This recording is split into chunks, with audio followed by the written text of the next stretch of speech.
सहनाववतु सहनौ भुनक्तु सह वीर्यं करवावहै तेजस्विनावधीतमस्तु मा विद्विषावहै। ॐ शान्ति शान्ति शान्तिः। गुरुर्ब्रह्मा गुरुर्विष्णु गुरुर्देवो महेश्वरः गुरुरेव परं ब्रह्म तस्मै श्री गुरवे नमः। चिन्मयं व्यापि यत्सर्वं त्रैलोक्यं सचराचरं तत्पदं दर्शितं येन तस्मै श्री गुरवे नमः। तस्मै श्री गुरवे नमः। आपला आता भक्ती साधना कशी करायची, म्हणजे साधना याचा अर्थ कंटिन्युअसली भक्ती कशी करत राहायची। साधना म्हणजे काय, त्याचं सातत्य राहणं। आणि साधना याचा अर्थ ते करत असताना इतर सगळ्या गोष्टींचा त्याग करणं। आणि दुसरी गोष्ट आपण या विभागात अशी बघत आहोत की सत्संगाचा महिमा। सत्संगाचा महिमा आपण काल थोडासा बघितला। आपल्याला दोन कृपा किंवा दोनपैकी एक तरी कृपा असणं आवश्यक असतं। ती म्हणजे काय, तर एकतर ईश्वराची कृपा पाहिजे, म्हणजे मनात आणलं की भक्ती सुरू। आधी प्रयत्न प्रत्येकालाच करावे लागतात, प्रत्येकाला प्रयत्न करावे लागतात। प्रत्येक गोष्टीसाठी आम्हाला अ नावाचं अक्षरसुद्धा माहीत नसतं। हां, बेचे पाढे कसे म्हणायचे हेही माहीत नसतं। आई ही व्यक्ती जवळची वाटते, पण तिला आई म्हणायचं असतं हेही माहीत नसतं। तर बालपणापासून आपण कसं शिकतो आहोत, प्रयत्न करून करून, खूप प्रयत्न करून करून आपलं तोंड वळायला लागतं। मग कोणी सांगेल तसं आपण बोलायचा प्रयत्न करतो। एकदा दोनदा चारदा बोललो की तो शब्द आपल्याला नीट यायला लागतो, बोबडा का होईना, पण त्याचे ट्यून्स तर येतात ना जसेच्या तसे, म्हणजे ट्यूनसुद्धा कळत नसतात। मग भक्ती ही गोष्ट किती मोठी आहे। जीवन हेच एक मुळी साधना आहे, भक्ती ही तर गोष्ट खूप मोठी आहे। म्हणजे त्याला खूप प्रयत्न लागणार आहेत। मग ते खूप प्रयत्न साधनेच्या रूपाने आपल्याला केलेच पाहिजे। जीवन हीच मुळी साधना आहे। पण काय होतं, लहानपणी आपल्याला फार व्यवधान नसल्यामुळे अतिशय सहजपणाने आपण प्रयत्न करतो। आणि जसजसं वय वाढत जातं तसतसं एक गोष्टीची खूप ॲडिशन होत जाते, ते म्हणजे मी करतो। मी करणं आणि अहंकार बळावणं या विचारानेच फक्त आपण थकून गेलेलो असतो। नाही तर आपल्या वयाचा आपल्याशी काहीही संबंध नाही। प्रत्येक गोष्टीत जो अहंकार आहे, बघा तुम्ही, आपण जर चालून आलो, चालून आल्यावर फक्त देह थकला आणि फक्त आराम केला तर काम झालं ना। पण आराम करूनही आपण थकलेलेच असतो, कारण मी चाललेली आहे, मी दमले। दमणारा कोण आहे, तर मी आहे, तो महान आहे। चालणारा कोण आहे, तर मी ग्रेट आहे। या गोष्टींमुळे आयुष्यात आपण थकून जातो। त्यामुळे आपल्या जीवनाला आपलं फ्रेशनेस, आपल्या शरीराची ताकद पुरेशी पडत नाही, आपल्या जीवनाला आपली बुद्धी पुरेशी पडत नाही, आपण विसरायला लागतो गोष्टी. त्याचं कारण एकच गोष्टीमध्ये आपण मग्न असतो, मी हे केलं आणि म्हणून मी थकले, मी कामं केली. मग तुम्ही म्हणाल, अरे म्हणजे मी काही थकत नाही का? माझं शरीर थकतं. एक मुलगा आहे, खेळाडू आहे, चांगलं मेडल मिळवतो, गोल्ड मेडल. आई वडील काय म्हणतात, बाळ तू आज मॅच खेळून आलास, जिंकला आहेस. हारला असलास तरी हारलास तरीसुद्धा काय झालं, खूप दमला आहेस, आता तू झोप. त्याच्या खाण्यापिण्याची व्यवस्था पाहतात, त्याला झोपायला सांगतात, आराम करायला सांगतात. शिवाय उठून त्याने अभ्यास कसा केला पाहिजे हे बघतात. त्याला हलकं फुलकं खायला देऊन, म्हणजे खेळायला जातानाचा आहार तो वेगळा आहे, अभ्यासही त्याचं झालं पाहिजे त्याच्यासाठीचा आहार वेगळा आहे. म्हणजे काय करतात, त्या मुलाची काळजी घेतात, त्या मुलाच्या शरीराची ते काळजी घेतात. तसंच आपण आपल्याला जे सांभाळायला दिलेलं शरीर आहे, त्या शरीराची काळजी घ्यायची आहे. त्याला सांगायचं आहे, तू दमलेला आहेस, कबूल आहे, कामं केली आहेस, बरोबर 15 मिनिटाचा मी अलार्म लावणार आहे, 15 मिनिटाचा आराम पुरेसा आहे, मग हे काम करायचं आहे. आज बुद्धीची काही कामं झाली आहेत का? नाही ना. पण बुद्धीचं काम करायला देहाला उठून उभं राहायलाच पाहिजे, देहाला सचेत झालं पाहिजे. अशा रीतीने आपण आपल्या स्वतःची अशा रीतीने काळजी घ्यायची, जो देह भक्तीकडे लावायचा आहे आपल्याला. हा विषय कशावरून आला? आपल्या भक्तीमध्ये कशाचा अडथळा येतो? अहंकाराचा अडथळा येतो. अहंकारामुळे मी माझ्या जीवनात थकून गेलेलो आहे आणि म्हणून माझं वय होत आहे. नाही तर वय आणि मी याच्याशी काही एक संबंध नाही आहे. देह आणि मी संबंध नाही आहे तसा, पटणार नाही तुम्हाला. पण जर आपल्यातला अहंकार गेला तर कितीतरी लोक कितीतरी जगतात आणि स्वतःसाठी न जगणारे लोक कितीतरी काहीतरी करू शकतात समाजासाठी. त्याच्यामुळे भक्तीचा मार्ग जर आचरायचा असेल तर अहंकार विरहित त्याच्यात 2 गोष्टी साधणार आहेत.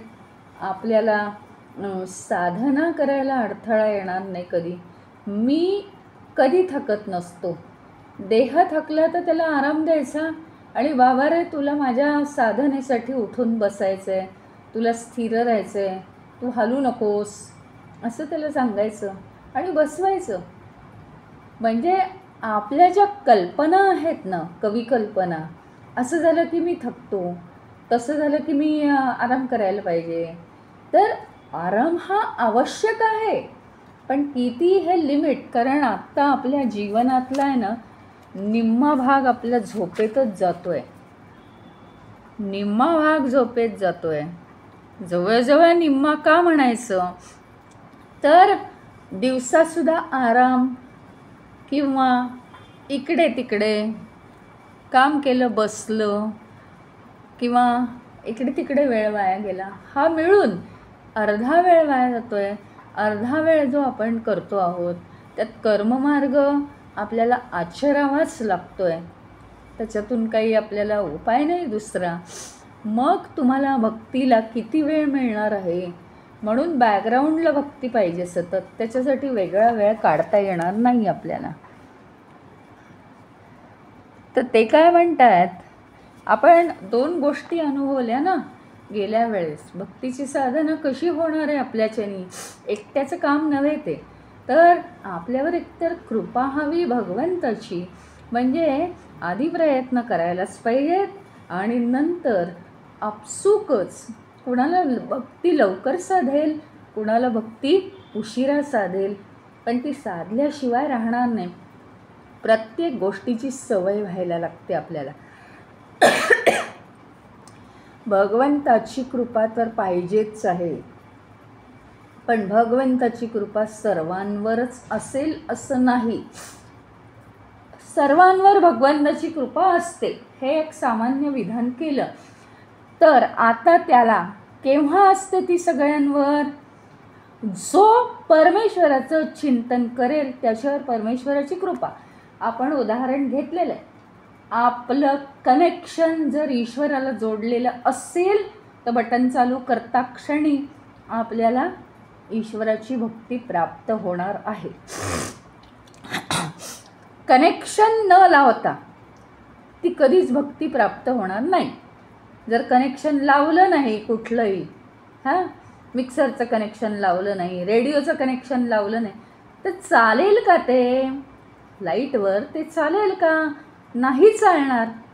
जोडलं गेली पाहिजे ना वायर, त्याला दुसरा उपाय नाही. मग ते जर कनेक्शन जोडायचं असेल तर साधना पाहिजे, म्हणजे ते कनेक्शन जास्तीत जास्त मजबूत होतं आणि ते मजबूत करण्याचं काम ही साधना करते.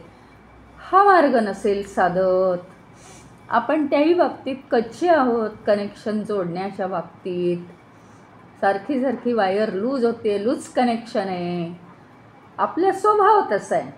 तर मग काय करायचं? मग आपल्याला महात्म्यांचा संग केला पाहिजे. त्यांच्या उठण्या बसण्यातून, त्यांच्या प्रवचनातून, त्यांच्या कीर्तनातून, त्या प्रकारे आपण कोणत्या ना कोणत्या तरी श्रवणभक्ती म्हणा, कोणती ना कोणती तरी भक्तीला आपण जोडले जातो. आणि त्यांची जर कृपा झाली तर आपण भक्ती मार्गाकडे ओढले जातो. म्हणून आयुष्यामध्ये गुरुकृपा आणि ईश्वर कृपा अत्यंत महान आहे. पण एक महत्त्वाचं वाक्य आपण लक्षात ठेवणं आवश्यक आहे की गुरुकृपा हीच मुळी ईश्वर कृपा समजा. आयुष्यामध्ये गुरु येणं हे फार मोलाचं लक्षण आहे. कारण गुरु हा कसा असतो माहिती आहे का? तो दोन्हीही असतो. दोन्हीही असतो म्हणजे काय आहे? आपल्याला ईश्वर साधेलच, ईश्वर भक्ती आपल्याला साधेलच परिपूर्णपणे, असं का सांगता येत नाही? आम्ही तसे त्या मानाने ईश्वर जितका अतिसूक्ष्म आहे इतकी अतिसूक्ष्मता आम्हाला येत नाही. इतकी अतिसूक्ष्मता आम्हाला जमत नाही. आम्ही जडबुद्धीचे आहोत.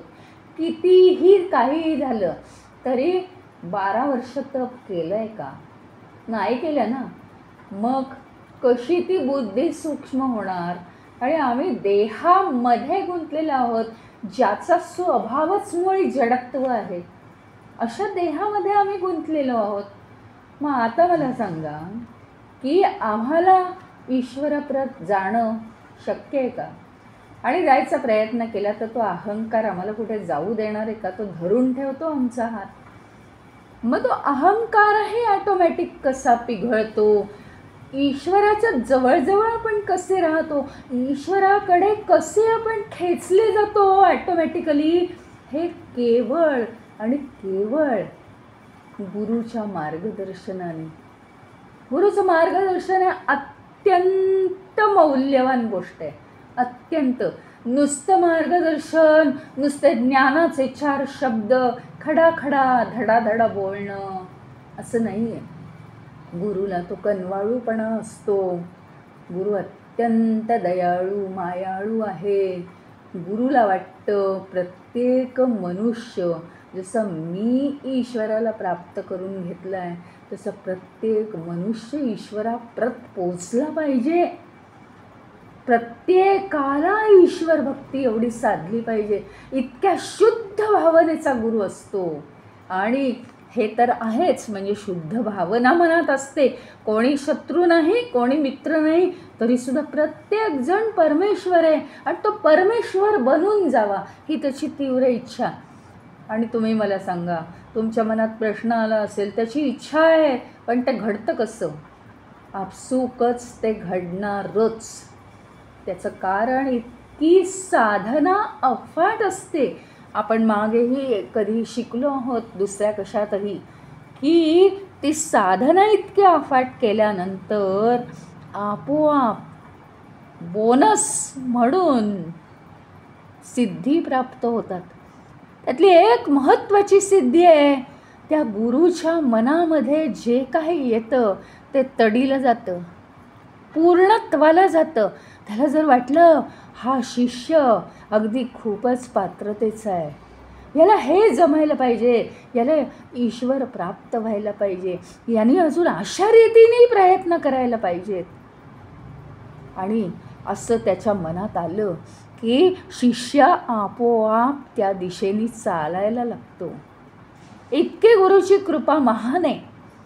म्हणजे मन शुद्ध हा एक भाग झाला, आणि दुसरी गोष्ट, त्याला खरोखरीच अशा अनंत सिद्धी प्राप्त झालेल्या असतात, आणि तरी तो जमिनीवरच असतो, कारण त्याला अहंकार नसतो. ही तिसरी महत्त्वाची गोष्ट आहे. अहंकार तिथे येतच नाही. अरे मी काय आणि शिष्य काय, सगळे एकच आहेत. जे मला साधलं नव्हे, जे मला साधलं नाही ते सुद्धा माझ्या शिष्याला साधू दे. सांगितली होती मी एक गोष्ट ही, ज्यावेळी गुरुदेव चिन्मयानंद प्रथमतः शिवानंदांकडे गेले. शिवानंद हे पूर्वाश्रमीचे डॉक्टर, आणि डॉक्टर ते आणि डॉक्टर काहीतरी सर्जन होते मोठे, तरीसुद्धा ते या मार्गातले होते. इतकी अफाट साधना झाली, इतकी अफाट साधना झाली की त्यांना असं वाटलं की मी आता हिमालयात जातो. का माहिती आहे? हिमालयात जाऊन जे तिथे साधनेला येतील किंवा जे ऋषीमुनी तिथे आहेत त्यांची जर तब्येत बिघडली, जे तिथे पिकनिक पॉईंट म्हणून येतील, जे आणखीन कोणी येतील हिमालयात जिथं कोणीही डॉक्टर नसतात, त्यांना मी मोफत ट्रीटमेंट देतो असं त्यांना वाटलं. आणि भलतंच झालं. ते डॉक्टर तर होतेच, ते उपचार तर करतच होते, पण काय झालं, ते अध्यात्मात इतके पुढे गेले. म्हणजे डॉक्टरी त्यांची चालू होती, वैद्यकी चालू होती, पण ते इतके पुढे गेले अध्यात्मामध्ये की त्यांनी आश्रम स्थापन केला. आश्रम स्थापन केला, जुना झाला त्यांचा आश्रम, खूप जुने झाले ते. आणि म्हणता म्हणता चिन्मयानंद तिथे खेचले गेले. चिन्मयानंदांचं आपल्याला माहिती आहे सगळ्यांना, ते वृत्तपत्राचे संपादक होते, आणि त्यांना बातम्या की हे सगळी मंडळी खूप हे करतात, भोंदूपणा करतात. त्यांचा हा भोंदूपणा आपण बाहेर काढू, हजारो प्रश्न त्यांना विचारायचे, आणि हे सगळं इंग्लिश पेपरमध्ये छापून द्यायचं, म्हणजे भारत जो मागे आहे तो पुढे जाईल. हे साधू लोक सगळ्यांना फसवतात असं त्यांचा इरादा असताना ते गेले, आणि तिथे ते हरवलेत स्वतःला. आणि शिवानंदांच्या आश्रमामध्ये काय चाललं आहे, आधी आश्रमाच्या लांब बाहेर द्वाराजवळ बसून त्यांनी ऐकलं. एक दिवस रात्र झाली, आता काय करायचं. त्यांनी शिवानंदांकडे ते व्याख्यान संपल्यानंतर रात्रीच्या वेळी परवानगी मागितली की मी इथे राहू का. ते म्हणाले, तुला आधी एक दिवस राहून पाहता येईल, एक दिवस तुला राहायला मी परमिशन देतो, पुढे काय करायचं ते तुझं तू बघ. कारण त्यांना अनुभव असेल की शिष्यांना ते पटतंय नाही पटतंय, आणि यांचा सगळा आवेश पाहून असं झाल्यानंतर आता मी काही सगळी गोष्ट सांगणार नाही आहे, पण हे म्हणाले मी राहतो. त्याच्यानंतर त्यांनी त्यांच्या अनेक परीक्षा घेतल्या, मग हे 8 दिवस राहिले, आणि मग ते तिथे स्थिरावले. स्थिरावल्यावर अनंत प्रश्न चिन्मयानंद त्यांना विचारत गेले, अनंत प्रश्न. गुरु कसा असतो ह्याच्यासाठी मी सांगते. इतके प्रश्न विचारत गेले, शिवानंदांनी त्यांना शेवटी सांगितलं, बाळा, तुझे हे जे पुढचे आता प्रश्न आहेत ना, इथपर्यंतच्या प्रश्नांची मी उत्तरं दिली, ह्याच्या पलीकडची उत्तरं मी देऊ शकणार नाही. आणि म्हणून इथून उत्तरकाशीला गंगोत्रीला असलेल्या तपोवन स्वामींकडे तू जा. ते या गोष्टीमध्ये अतिशय जुने ऋषी आहेत. ते तुला तुझ्या सगळ्या प्रश्नांची उत्तरं देतील. म्हणजे काही अहंकार असतो का या मंडळींना, की हा एवढा आला आहे आणि ह्याला मी उत्तरं सांगू शकत नाही, काहीतरी याला मी गुंडाळतो, नाही तर हा कुठेतरी दुसऱ्या आश्रमात जाईल आणि माझ्या आश्रमाचा मान कमी होईल, असं काही आहे का यांना? नाही. गुरुला मी आहे असंच काही नसतं. तो ईश्वरच आहे. आणि जिथे ज्याला जायचं आहे तिथे त्याला जाऊ दे. अक्षरशः असं असतं. जसं परमेश्वराची ओढ लागल्यानंतर तो परमेश्वरच नवनवीन विचार आपल्याला घालतो आणि त्याप्रमाणे आपण वागतो. तर त्यांना कुणाचंही आकर्षण नसतं आणि कुणाचंही प्रतिकर्षण नसतं, की हा मला नको आणि हा मला हवा. हा खूप हुशारी करतो म्हणून याला मी बाहेर घालवतो आणि हा आता गेला तर माझा मान कमी होईल म्हणून याला मी दुसरी काहीतरी उत्तरं देतो, असं नाही आहे. गुरुला मी व्यक्ती आहे हेच मुळे गुरु विसरून गेलेला असतो. असे अनेक गुण असल्यामुळे आपल्याला आपल्या जीवनामध्ये गुरु मिळणं आणि गुरु कृपा होणं हे त्याच्याहून जास्त महत्त्वाचं आहे. गुरु कृपा झाली पाहिजे. गुरुच्या मनात आपल्याबद्दल चांगला भाव हलता कामा नये. म्हणजे शिष्याने वाटेल तसं वागलं तर ते गुरुला चालेल का मला सांगा, एक मनुष्य म्हणून? मग ती कृपा कशी होईल? त्याचं कारण आहे गुरुच्या मनाविरुद्ध काही व्हायला नको, कारण गुरुच्या विचारांमध्ये ताकद आहे आणि ती आपल्याला कृपा म्हणून सतत मार्गदर्शन करत राहणार आहे. हे एवढ्यासाठी सांगितलं की गुरु कृपा ही इतकी महान असते. ईश्वर कृपेचं काय आहे, जसं जन्मजात आहे ते, किंवा ती ॲटोमॅटिक आहे. जन्मजात म्हणता येणार नाही, कुणाला जन्मजात आहे, कुणाला ॲटोमॅटिक कोणत्याही वयात ती ईश्वर कृपा येऊ शकते, पण ती हातात नाही. गुरुकृपा जर झाली तर गुरु आपल्यासारखा मनुष्य रूपात असून जो ईश्वर आपल्याला दिसत नाही त्या ईश्वराला त्यांनी प्राप्त केलेलं आहे आणि तो आपल्याला त्या ईश्वरापर्यंत नेऊन पोहोचवणार आहे कोणत्या ना कोणत्या मार्गाने. म्हणून गुरुकृपा हीच ईश्वर कृपा आहे असंही म्हणतात.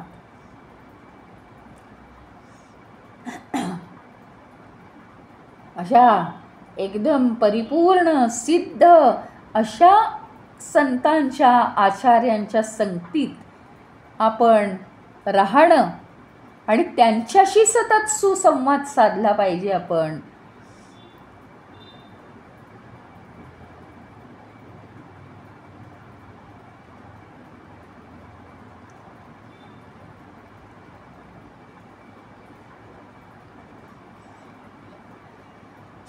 खरे जे साक्षात्कारी आचार्य आहेत ते ओळखून आपण त्यांना भेटलो आणि त्यांच्या प्रभावाखाली जर आपण आलो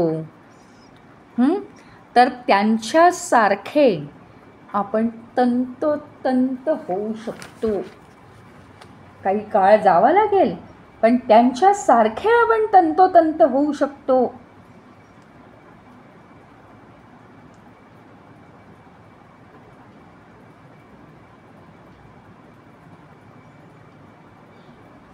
आणि म्हणून आपल्या कोणत्याही वागण्याचं यांना काही कोणतंही आपलं वागणं यांना आवडलं नाही, कोणतंही आपलं वागणं खोटं वाटतं यांना, असं होता कामा नये. त्यांच्या विचारांमध्ये खूप ताकद असते. त्यांची जी कृपेची आपल्यावर नजर आहे ती हलता कामा नये.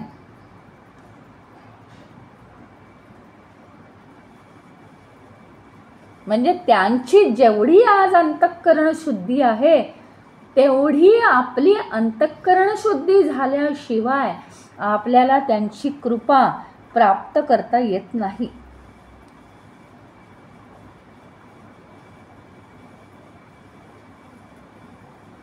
आणि दुसरं म्हणजे आपल्या मनात हे सूत्र इतकं महत्त्वाचं आहे. ते आपल्याला काय सांगतंय माहिती आहे? हे सूत्र आपल्याला असं सांगतंय की हा जो गुरु आहे आपला तो कसाही असो. काय आहे माहिती का? कसाही याचा अर्थ काय माहिती का? तुम्हाला त्या गुरुचे गुण जे आहेत ते समजू शकणार नाही, थांगच लागत नाही काय आहे ते. कारण तो परमेश्वरापर्यंत पोचलेला असतो.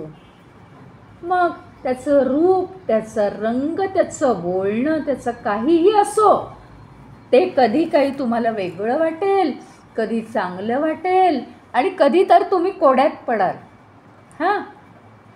बोलण्यावरून तसा काहीही अंदाज लागणार नाही, कारण ते सतत ईश्वराबरोबरच असतात.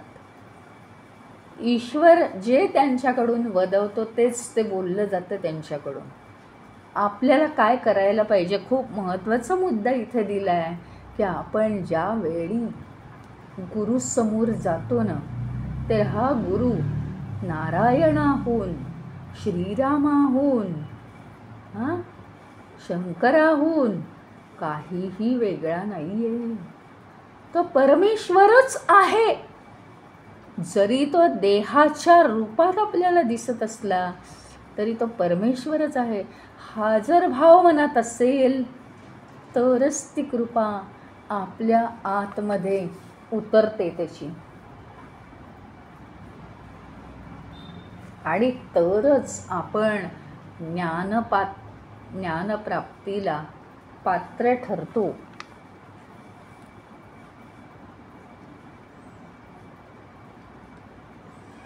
आणि मगच आपल्यामध्ये अद्भुत असा बदल घडून येतो. मग आपल्याला समजतं की गुरूंचे हे चैतन्य किंवा गुरूंची कृपा काय आहे. आणि मग कोणी सांगावं नाही लागत की गुरुकडे का जायचं. आपल्या कपॅसिटीप्रमाणे जायचं, काय रोज नाही जायचं. वर्षातनं एकदा जावं, 6 महिन्यातनं एकदा जावं, का 3 महिन्यातनं एकदा जावं. आपल्याला त्या कृपेची जशी गरज असेल तसं जावं. मग कोणीही तो गुरु असो. काय आहे या गुरूंकडे जाणं म्हणजे काय आहे? बाकी काही व्यवहार नाही, देणं घेणं नाही की काहीही नाही. ती त्यांची जी ईश्वरापर्यंत जाण्याची शक्ती आहे ती आपल्याला गुरुकृपेने प्राप्त होते. मनात अनेक प्रश्न येऊ शकतात. मग काय घरी बसून नाही का होत? घरी बसून होते, पण तितकी रिसेप्टिव्हिटी आली आहे का आपल्या अंगात? गुरु घरी बसून ते ज्ञान तुम्हाला देऊ शकतो. तुम्ही ते ज्ञान घरी बसून घेऊ शकत नाही. ती पात्रता, ती सूक्ष्मता, ती सेन्सिटिव्हिटी नाही आहे. हेच उत्तर मंदिराच्या बाबतीत पण आहे. हेच उत्तर आहे. घरी बसून ईश्वर मिळत नाही का? देहाला त्रास देऊन तुम्ही लांब तीर्थक्षेत्री नका जाऊ. गावात जवळ मंदिरं आहेत की नाही? शिवरात्रीला शिवाच्या मंदिरात जाणं भाग आहे. जर बरंच नसेल तर नका जाऊ. दुसरा उपायच नाही आहे म्हणून. पण काय ती सेन्सिटिव्हिटी आहे घरात बसून ईश्वरप्राप्ती करण्याची? मग तशी सेन्सिटिव्हिटी सगळ्यांमध्ये आहे का? मुलं शाळेत जातात, त्या स्थानांना काही महत्त्व आहे की नाही? का मुलं शाळेत जातात, क्लास लावतात, घरी अभ्यास करू शकतात, कॉम्प्युटर आहेत, फोन आहेत, सगळं त्यांना आपल्यापेक्षा जास्त येतं, तरी का मुलं शाळेत जातात? शाळेत जाणं का आवश्यक आहे? घरी बसून ज्ञान प्राप्त करण्याची सेन्सिटिव्हिटी नाही आहे. हजारो अंग आहेत त्या ज्ञानाला.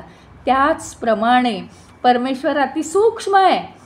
त्या दिवशी तरी निदान परमेश्वराला मंदिरात जाऊन अत्यंत पवित्र स्थानी जाऊन डोकं टेकवावं. हा यातला भाग आहे. ती कृपाच प्राप्त करायची असेल तर. नसेल प्राप्त करायची तर घरी बसून सगळंच आहे आणि ईश्वर सगळीकडेच आहे. मग रस्त्यावर सुद्धा ईश्वर मिळतोच आहे आपल्याला, पण कनेक्शन नाही लागत ह्याच्यामुळे. गुरुची गुरुकृपा प्राप्त करायची असेल, नो डाऊट तब्येत चांगली नसेल नका जाऊ, अडचणी असतील नका जाऊ, पण गुरु आपल्याला त्याच्या घरातून आपल्या घरी ज्ञान देऊ शकतो. पण ते प्राप्त करण्याची सूक्ष्मता आपल्यात नाही. 10 अंडरलाईन. आपल्यात ती सूक्ष्मता येणार नाही. नाही तर मग गुरुच झालो असतो ना आपण गुरुच झालो असतो.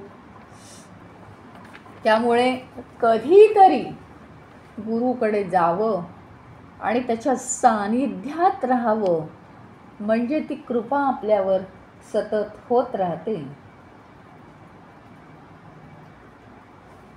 आणि आपल्यामध्ये सुद्धा गुरुमध्ये जे बदल होतात ईश्वराला भेटून, ते बदल आपल्यामध्ये सुद्धा होतात.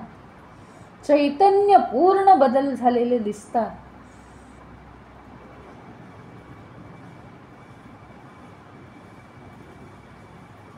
पण हे तर बरोबरच आहे की एखाद्या गुरुकडे जाऊन तुमच्यात जर बदल होत नसतील तर तो गुरु तुमचा नाही असं समजा आणि बसा घरात. कारण गुरु शुद्ध चित्त असतो. तुम्हाला जर त्या गुरुबद्दल डाऊट किंवा एक ठराविक अंतरच असेल त्याच्याबद्दल की बास हे ज्ञान घेण्यापुरतं ठीक आहे बाबा, आता नाही आपण गुरुची कास धरणार, जास्त थोडंसं अंतर ठेवूनच राहणार, मग गुरुच्या सानिध्यात येऊन असे विशिष्ट बदल तुम्हाला जाणवणार नाहीत, मग तो गुरु तुम्हाला प्राप्त होऊ शकत नाही असं समजा आणि दूरच राहा. कारण गुरु ही चीज अशी आहे परमेश्वराकडे नेणारी असल्यामुळे. परमेश्वराकडे आपण कसं आहे बघा, आपण जातो कुठेही जातो, आपण तीर्थक्षेत्री समजा पंढरपूरला गेलो. पंढरपूरला कशाने जातोय आपण? आता बसने जातो. बस हे पंढरपूरच्या विठोबाकडे नेण्याचं साधन आहे ना. ती पंढरपूरच्याच दिशेने जाणार आहे, ती आपल्याला तिथेच पोहोचवणार आहे. गुरु हा परमेश्वराकडे नेण्याचं साधन आहे. त्या साधनात बसून हा नेणार आहे का नाही परमेश्वराकडे? नको, फक्त तर ज्ञान सांगतो ते ऐकावं आणि उतरावं मधल्याच स्टेशनवर. कसे तुम्ही पोहोचाल? मग नसेल ना इंटरेस्ट, बाजूला व्हा, नाही होऊ शकत. मग तो आपल्याला परमेश्वराकडे नेणार आहे, म्हणून ईश्वरासारखं सूक्ष्मत्व त्याच्यामध्ये असतं. हे त्याची महती आहे, ही गुरुकृपेची महती आहे. आणि गुरु हा शुद्ध चित्त आहे, त्यामुळे आपल्याला सुद्धा शुद्ध चित्त असलं पाहिजे. ही एक गोष्ट. शुद्ध चित्तातून शुद्ध चित्तात विचार पास व्हायला सोपं पडतं. म्हणजे काय हे बघा, अशुद्ध चित्त कशाला म्हणतात? ईश्वराशिवाय विचार जर मनामध्ये भरलेले असतील तर अशुद्ध चित्त असतं. ती विचारांची जी दाटी आहे त्याच्यात हे शुद्ध विचार राहू शकत नाही. हे बघा, जो मुलगा 5वीतला आहे त्याला 8वीच्या मुलांमध्ये बरं वाटेल का? अरे बाळा तुला चुकून बसवलं 8वीच्या वर्गात, राहू दे आजच्या दिवस. नाही, तो म्हणेल मी एक पिरियडसुद्धा बसणार नाही इथे. म्हणजे काय? अशुद्ध विचार. अशुद्ध कशाला म्हणायचं? जे ईश्वरी विचार नाहीत. आणि गुरुचे 24 तास ईश्वरी विचार, ते विचार या अंतःकरणाच्या अशुद्ध विचारांमध्ये ते पास होऊ शकतील का? ते तिथे राहतील का? नाही राहणार, राहणारच नाही ना. त्याच्यामुळे ती अशक्य आहे. अशा गुरुची कृपा मिळवणं अशक्य आहे.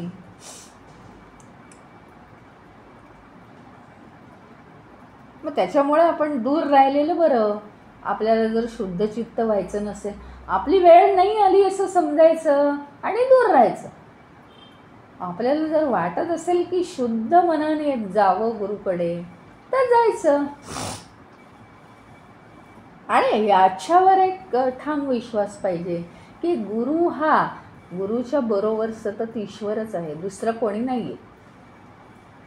त्यामुळे तो जे काही बोलतो त्यातनं काय आहे, म्हणजे संकेत काय आहे, हे आपण पाहायचं आहे.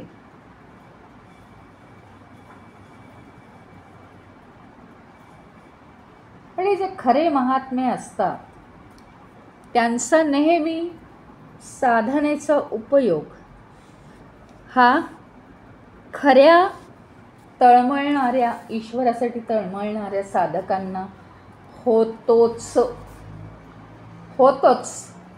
त्यामुळे हे सूत्र अतिशय महत्त्वाचं आहे. महत्संगस्तु, महंतांचा संग करणं दुर्लभ आहे, खूपच दुर्लभ आहे. इतके महंत नाही आहेत सच्चे. आणि त्यातल्या त्यात खरोखरच, म्हणजे आता काही म्हणा तुम्ही, पण खरोखरीच हे इतकं सोपं आहे या चिन्मय मिशनमुळे. कारण हरिद्वारचे, ऋषिकेशचे साधू संत तुम्ही पहा, ते काय आहे माहिती का, वेगळं वाटतं त्यांच्याबरोबर राहायला. त्याचं कारण हे सगळे कसे आहेत, वेल एज्युकेटेड आहेत. त्यामुळे आपल्यासारख्या लोकांना ते काही वेगळं वाटत नाही आणि आपण मिसळून जातो त्यांच्यामध्ये. विचार सगळ्या साधू संतांचे चांगलेच असतात, पण माझा संबंध ऋषिकेश, हरिद्वारच्या संतांशी सुद्धा आलेला आहे. तेही नो डाऊट नारायणच आहेत, नारायणाशिवाय दुसरे नाहीत. पण तरीसुद्धा एक जी खोली आहे विचारांची आणि सहजता, इथे काय सांगितलं आहे की महंतांचा जो संग आहे तो दुर्लभ आहे. त्याचं कारण असं आहे की गॅरंटी काय कोणत्याही साधू संताची की तो खरा साधू आहे, खरा संत आहे, ती गॅरंटी चिन्मय मिशनमध्ये येतेच. आणि अगम्य हा, अमोघ हा, अगम्य आहे, ते आपल्याला समजू शकत नाही. असं अगम्य त्यांचं सगळं आचरण, संपूर्ण ईश्वरी आचरण असतं त्यांचं. आणि अमोघ असतं, अमोघ, जे कधीही ऐकिवात नाही या सृष्टीच्या विचारांच्या अत्यंत पलीकडचं असं त्यांचं वर्तन असतं. त्याला शब्द नाही आहेत वर्णन करायला. पुढचं सूत्र सांगतं, लभ्यते अपि तत्कृपयैव,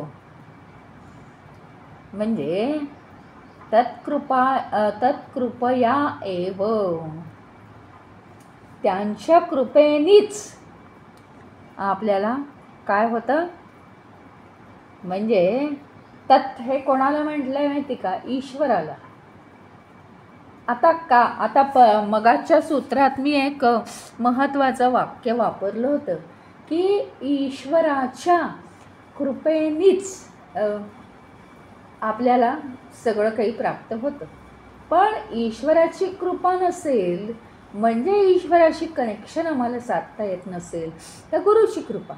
आता ह्याच्या पुढचं वाक्य महत्त्वाचं की गुरुकृपा हीच मुळी ईश्वर कृपा असते, हे मी म्हटलं होतं. कारण गुरु आपल्याला, आपण सुद्धा मनुष्य असताना, गुरु स्वतः मनुष्य आहे, त्याने ईश्वर प्राप्त केला आहे आणि त्याला असं वाटतं की मनुष्यत्व असताना ईश्वर प्राप्त करणं हे सोपं आहे, जर हा साधक अतिशय शुद्ध मनाचा असेल तर. आणि तो आपल्याला तिथपर्यंतच्या मार्गाला नेतो.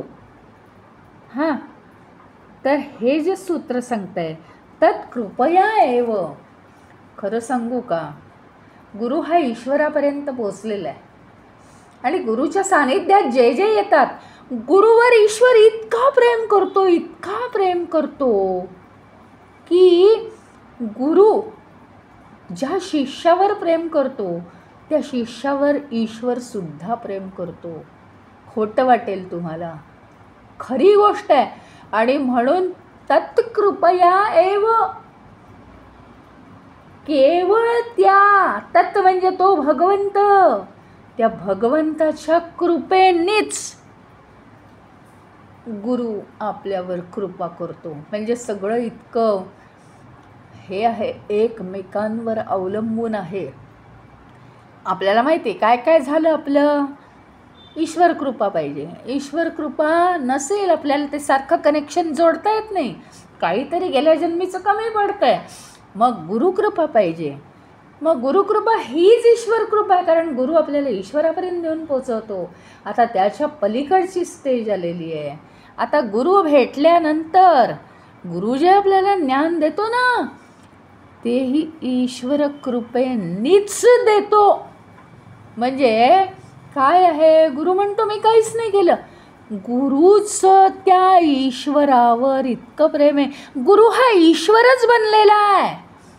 देह जरी असला तरी गुरु हा त्या देहात नाही आहे. आपल्याला वाटतं हा देह असा बोलतो तसा बोलतो, असा गातो तसा करतो.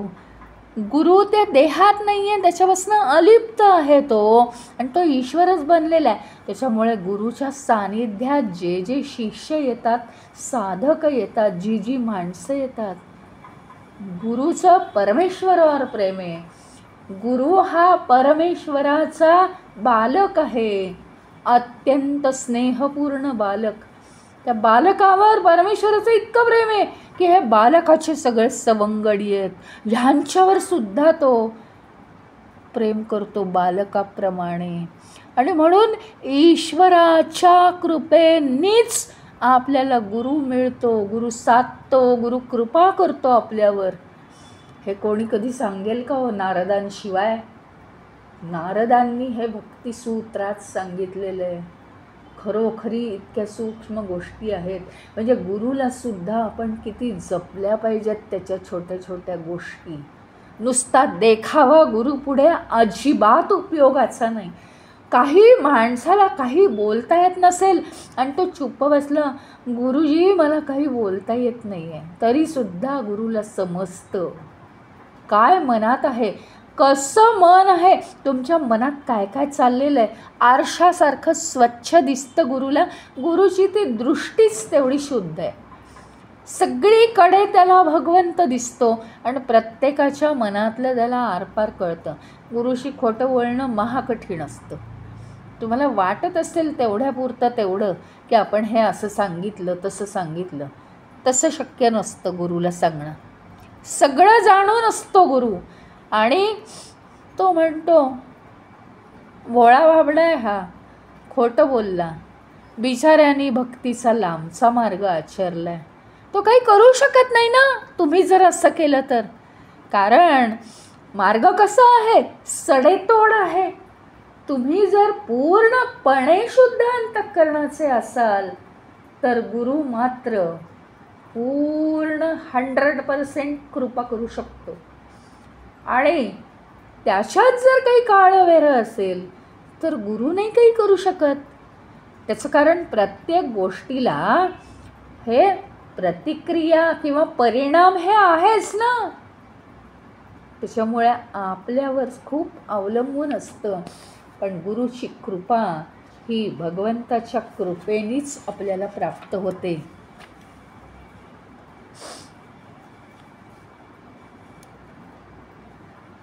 आणि आता आपण पाहिलं की आपल्याला काय होतं, कधी कधी आपल्याला शक्य नाही आहे ईश्वराची भक्तीसारखी होणं. म्हणजे होत नाही, आपल्या स्वभावात नाही हो. आम्ही जन्मानुजन्म आम्ही संसारच केलेला आहे ना, स्वभावात नाही. म्हणजे हे नॅचरल आहे. पण मग काय करायचं, आपल्याला गुरु कृपा आणि ईश्वर कृपा तर प्राप्त करून घ्यायची. काय होतं माहिती का, आता मगाशी सुद्धा सुरुवात करताना सांगितलं मी, ॲटोमॅटिकली ज्या लोकांच्या सहवासात राहू त्यांचे गुण आपल्यात येतात. मग साधू संतांच्या सहवासात, अरे रोज साधू संत बदलून काही होत नाही हो, रोज साधू संत बदलून काही नाही होत. ठराविक पाहिजेत ना, ठराविक 1-2 जण पाहिजेत. बाकीचं सगळं सर्वांवर आमची श्रद्धा आहे, पण ते आमचं गुरु नाही होऊ शकत, ते आमचं गुरु नाही होऊ शकत. त्याच्यामुळे काय आहे की गुरुच्या सहवासात येणं, आता कळेल तुम्हाला, ऑफलाईन गुरुच्या सहवासात येणं हे अत्यंत महत्त्वाचं आहे. ऑफलाईन याचा अर्थ काय, आपल्या सगळ्या मर्यादा ठरवून वर्षातून एकदा, 2 वर्षातून एकदा, 1.5 वर्षातून एकदा, जसं जमेल तसं त्या गुरुच्या सानिध्यात येणं अत्यंत महत्त्वाचं. म्हणून सतत मी काही कार्यक्रम असले की डिक्लेअर करते, अरे भलेही मला जमो मला न जमो, पण आता या इकडे या आश्रमामध्ये हे येणार आहेत, त्या आश्रमामध्ये ते येणार आहेत, जमलं तुम्हाला सहज तर जा. नाशिकला आश्रम आहे, तिथे काही काही चालतं, अजून कुठे कुठे आहे, इथे ह्याला आहे, विमाननगरला आहे, तिथे कोळवणला आहे, सगळीकडे आहेत. औरंगाबादला आश्रम आहे, कुठे नाही असं नाही आहे. पण तुम्हाला जर जमणार असेल तर तुम्ही जा, तिथे कार्यक्रम आहेत. एवढं सांगणं, दिशा दाखवणं माझं काम आहे. कारण गुरुचा सहवास अत्यंत महत्त्वाचा असतो. रोज वेड लागल्यासारखं जाऊ नये, आम्ही संसारी आहोत म्हणून, आणि अतिपरिचयात आहोत नाही का. तर ती कृपा साध्य करायसाठी मात्र गुरुचा सहवास अत्यंत महत्त्वाचा असतो. याचं महत्त्व शब्दात आता याहून जास्त सांगणं बरंही नाही आणि सांगताही येणार नाही मला. सहवासानी आपोआप त्या गुरुच्या अस्तित्वाचा, म्हणजे परमेश्वराच्या अस्तित्वाचा परिणाम आपल्यावर होणं ही फार मोठी गोष्ट आहे आयुष्यात. ह्याच्यापेक्षा आणखीन काय हवं आहे.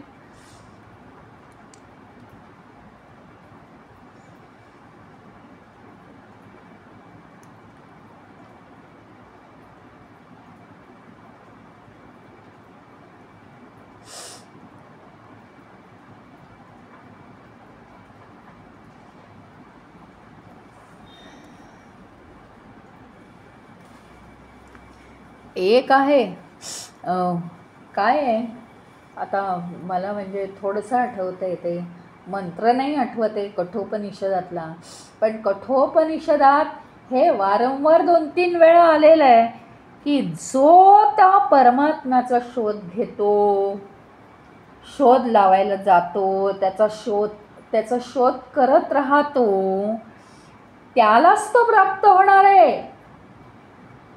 त्याच्याशी कनेक्शन जोडायचा प्रयत्न करतो, त्यालाच तो परमात्मा प्राप्त होईल. म्हणजे आता बघा ना, विवेक चूडामणीमध्ये सुद्धा आलेलं आहे की 3 गोष्टी अत्यंत महत्त्वाच्या आहेत. मनुष्यत्व, मुमुक्षुत्व, म्हणजे मनुष्यत्व हे महत्त्वाचं आहे. आधी मनुष्य झालो आहोत, केवढी मोठी कृपा झाली आहे, केवढी मोठी कृपा. अजून कोणती कृपा व्हायला हवी आहे. मनुष्य झाल्यामुळे तर भगवत कृपा हवी आहे हे कळतंय. दुसऱ्या कोणत्या देहामध्ये कळलं असतं का. दुसरं म्हणजे मुमुक्षुत्व. आम्ही आज या क्लासला येतो आहोत म्हणजे काहीतरी तर आम्हाला भगवंताची ओढ आहे. ती मुमुक्षुत्व ही दुसरी त्याच्यापेक्षा महान कृपा झाली आहे. मग ती कृपा झाली आहे, हो ठीक आहे, हो मनुष्य जन्माला घातलं आहे, ठीक आहे. आम्ही काय केलं, मुमुक्षुत्व आलंय, थोडे आपले बरं वाटतं, भजन केलं की डोळ्यातनं पाणी येतं, इतकंच बास आहे का. मुमुक्षुत्व यायला पाहिजे, म्हणजे मोक्षाशिवाय दुसरी इच्छा नको. आणि तिसरं महापुरुषांचा महत्तांचा आश्रय, त्यांचा सहवास मिळणं. तीनही कृपा तुम्हाला मिळाल्या असतील तर समजा की स्वर्ग मिळाला. अजून काय हवंय? या सगळ्या गोष्टी आपल्याला केवळ भगवत कृपेमुळे मिळतात. केवळ भगवत कृपे. म्हणजे भगवत कृपा आहे की नाही? मग कृपा जर आहे तर या विश्वातली तर प्रत्येक गोष्ट काहीतरी द्यावं लागतं, तेव्हाच काहीतरी मिळतं. ती इलेक्ट्रिसिटी ट्यूबमध्ये यावी असं वाटत असेल, पंख्यात यावी असं वाटत असेल, तर त्याला काय केलं पाहिजे? कनेक्शन हे दिलं पाहिजे. कनेक्शन दिल्याशिवाय हवा मिळणार नाही. हा जर हेच आहे सिद्धांत या सृष्टीचा, तर परमेश्वराला कनेक्शन जोडल्याशिवाय त्याची कृपा आपल्याला मिळेल का? कोणत्या मार्गाने मिळेल? नको का जोडायला? आपण जोडायला पाहिजे ना, तरच ती आपल्यापर्यंत पोहोचणार आहे. जे कनेक्शन तुम्ही लावाल त्याच वायरमधून ती कृपा यायला सुरुवात होणार आहे. मग भगवंताची कृपा आपल्याला आपलं मुमुक्षुत्व कसं वाढणार आहे? मुमुक्षुत्व म्हणजे भगवंताची ओढ लागणं. हे कसं वाढणार आहे आपलं? तर महंतांच्या कृपेमुळेच वाढणार आहे की नाही? त्याच्यामुळे आपल्याला गुरुचं अस्तित्व हे जीवनात नाकारता येत नाही.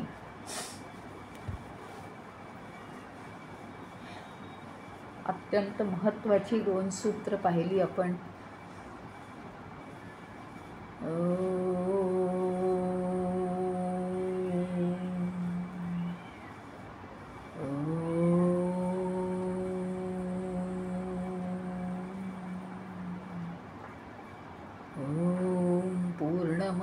पूर्णमिदं पूर्णात् पूर्णमुदच्यते पूर्णस्य पूर्णमादाय पूर्णमेवावशिष्यते. ओम शांति शांति शांति. हरि ओम. श्री गुरुभ्यो नमः. हरि ओम.